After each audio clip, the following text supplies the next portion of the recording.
অদম্য এক চেতনার মহাপ্রাণ আয়াতুল্লাহ খামেনির শাহাদত ও একটি যুগের অবসান। তেহরান, ইরান মধ্যপ্রাচ্যের ভূরাজনীতির অন্যতম প্রধান স্থপতি, সাম্রাজ্যবাদ বিরোধী সংগ্রামের জীবন্ত কিংবদন্তি এবং ইরানের সর্বোচ্চ নেতা আয়াতুল্লাহ উজমা সাইয়দ আলী খামেনি শাহাদত বরণ করেছেন।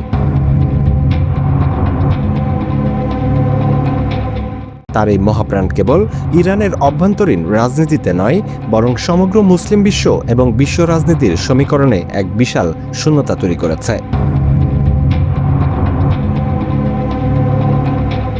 1939 সালে মাশহাদে জন্ম নেওয়া এই মহান নেতা ইমাম খোমেনির যোগ্য উত্তরসূরি হিসেবে 1989 সাল থেকে ইরানের হাল ধরেছিলেন। দীর্ঘ 3 দশকেরও বেশি সময় ধরে তিনি পশ্চিমা বিশ্বের নজিরবিহীন অর্থনৈতিক নিষেধাজ্ঞা ও সামরিক হুমকির মুখেও ইরানকে একচুল নড়তে দেননি।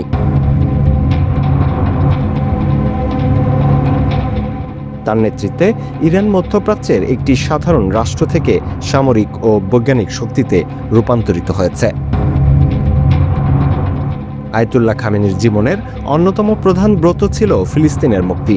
তিনি প্রতিরোধের অক্ষ অ্যাক্সিস অফ রেসিডেন্সকে এমন এক উচ্চতায় নিয়ে গেছেন যেখানে হিজবুল্লাহ, হামাস ও অন্যান্য মুক্তিগামী সংগঠনগুলো আজ ইসরায়েল ও পশ্চিমা আধিপত্যের সামনে প্রধান চ্যালেঞ্জ হয়ে দাঁড়িয়েছে।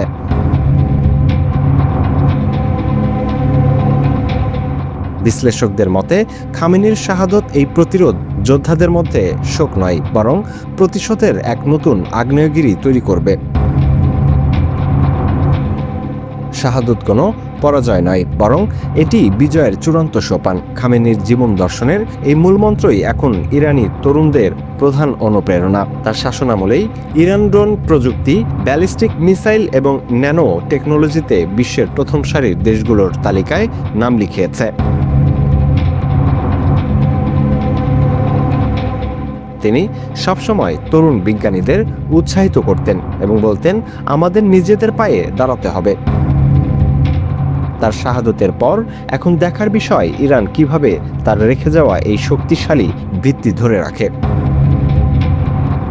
আয়াতুল্লাহ খামেনি চলে গেছেন, কিন্তু তিনি রেখে গেছেন একটি সুসংগঠিত রাষ্ট্র ব্যবস্থা এবং একটি আপোষহীন আদর্শ। তার শাহাদত ইরানকে দুর্বল করার পরিবর্তে জাতীয় ঐক্যের এক অভূতপূর্ব জোয়ার সৃষ্টি করেছে। তেহরানের রাস্তায় উপচে পড়া মানুষের ভিড় আজ বিশ্বকে এই বার্তাই দিচ্ছে, ব্যক্তির মৃত্যু হতে পারে, কিন্তু চেতনার মৃত্যু নেই।